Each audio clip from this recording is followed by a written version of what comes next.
So you talked about potentially coming up with solutions. Is that going to be in the next phase of the study, or did you kind of come across any potential solutions? hmm Yes. So in the second phase of the study, we did what we call qualitative interviews. That's where we interviewed patients and providers to get their feedback about some of the issues that come about when people have diabetic foot ulcers when they're hospitalized and the transition home.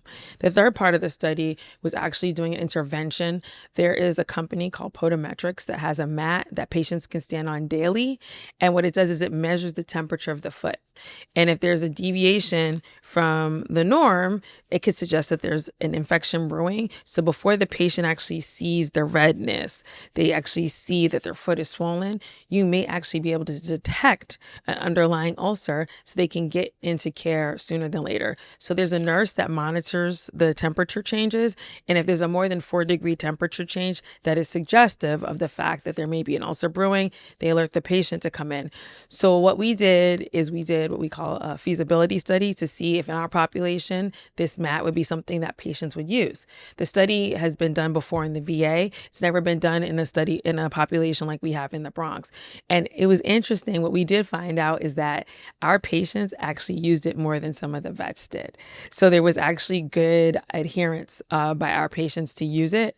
And there were a few ulcers that were found early. So we actually have a poster here at Endocrine Society. One of our med students is presenting today, this afternoon, about the results of that. And is that something that they need to have in their home, or do they go? I know there's like, for instance, at CVS, you can go and get your blood pressure Mm-hmm. checked by that machine. So is this Right. Yeah. It's a mat they keep in their house, and through Bluetooth technology, the data is transmitted. It looks like a foot mat.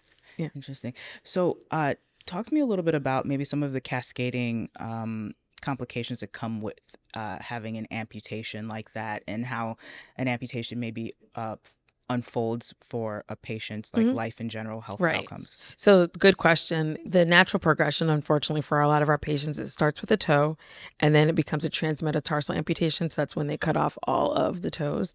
And then the next step is usually a below the knee amputation. And in some cases, some people actually have to have an above the knee amputation.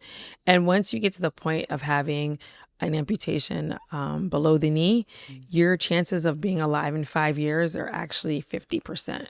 So this is something we really need to focus on. If you lose a portion of your foot, your chances of being alive at 5 years are more like 70 something Mm. percent, but it actually dramatically decreases. So that's why this is something that we need to be paying attention to.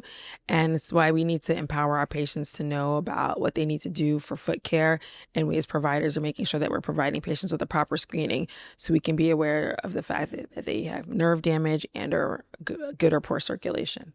Yeah.